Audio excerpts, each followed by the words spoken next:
Assalamualaikum warahmatullahi wabarakatuh. Perkenalkan, nama saya Ahmad Rifaldi. Saya adalah mahasiswa dari Universitas Sarimuya. Saya jurusan S1 Manajemen di Peminatan Keuangan. Baik, saya akan menjelaskan tentang perencanaan bisnis saya. Baik, pada slide pertama ini saya akan menjelaskan perencanaan bisnis saya di pesisir pantai. Nah, perancangan bisnis di desa pesisir pantai akan difokuskan pada pendirian resto apung hasil laut yang memanfaatkan kedekatan sumber daya alam sebagai keunggulan kompetitif utama. Jadi, lingkungan ini dipilih karena memiliki akses langsung di bahan baku segar dari nelayan setempat. Nah, potensi kunjungan wisatawan pantai yang tinggi serta peluang pemberdayaan masyarakat di desa sebagai tenaga kerja operasional. Strategi utamanya adalah menyajikan pengalaman kuliner khas laut dengan harga yang bersaing karena memangkas rantai distribusi logistik bahan baku yang ada di pantai tersebut. Jadi, kita itu sebelum memulai perencanaan bisnis, itu kita penting untuk merencanakan bisnis plan atau perencanaan awal, yaitu analisis di lingkungan di awal perencanaan bisnis sangat krusial karena berfungsi sebagai fondasi untuk mengidentifikasikan peluang pasar serta ancaman eksternal yang dapat menghambat. Nah, keberlanjutan bisnis dengan memahami kondisi ekonomi, sosial budaya, dan kebajikan pemerintah setempat, pengusaha dapat memitigasi risiko kerugian sejak dini dengan menyusun strategi pemasaran yang relevan dengan kebutuhan konsumen. Tanpa analisis lingkungan yang mematang, bisnis berisiko akan gagal beradaptasi dengan perubahan tren atau terjebak dalam masalah regulasi yang tidak terduga.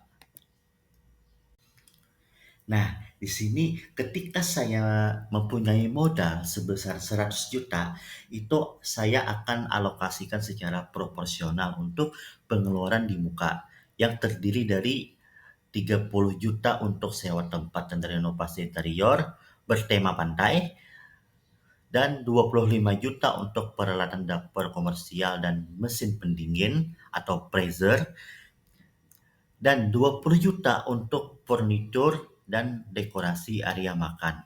Dan juga 15 juta untuk stok awal bahan baku segar dan bumbu, serta 10 juta untuk biaya perizinan usaha dan promosi digital awal alokasi. Yang memastikan operasional ini dimulai dengan fasilitas yang standar dan ketersediaan bahan baku yang cukup untuk bulan-bulan pertama tanpa mengabaikan aspek legalitas bisnis.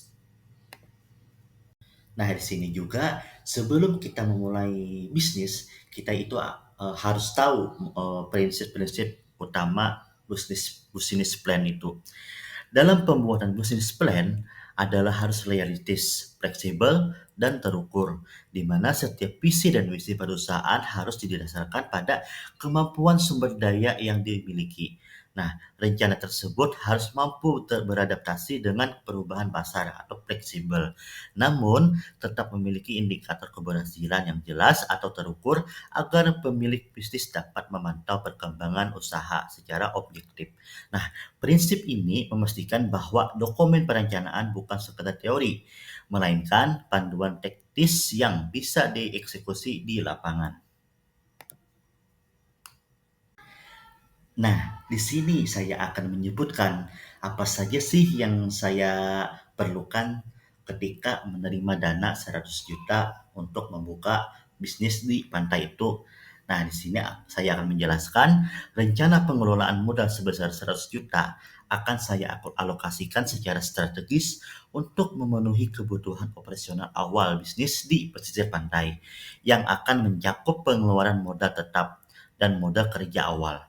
Nah, alokasi terbesar sebesar 40 juta itu diperuntukkan bagi pengadaan alat produksi utama seperti chest freezer kapasitas besar untuk menjaga kesegaran hasil laut, kompor komersial, alat masak, serta sistem kasir digital.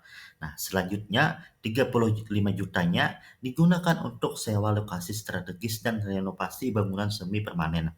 Nah, 15 juta untuk perlengkapan area makan seperti meja, kursi, dan alat saji, serta sisa 10 juta difokuskan untuk belanja bahan baku awal seperti ikan, bumbu, dan gas dan lain-lain. Dan biaya pemasaran muka. Dengan pembiayaan ini, bisnis memiliki infrastruktur yang kokoh dan stok bahan yang cukup untuk memulai operasional secara profesional di hari pertama pada pembuatan bisnis ini. Baik, demikian presentasi dari saya. Apabila ada kekurangan atau kesalahan dan kurang dipahami, saya mohon maaf. Terima kasih. Wassalamualaikum warahmatullahi wabarakatuh.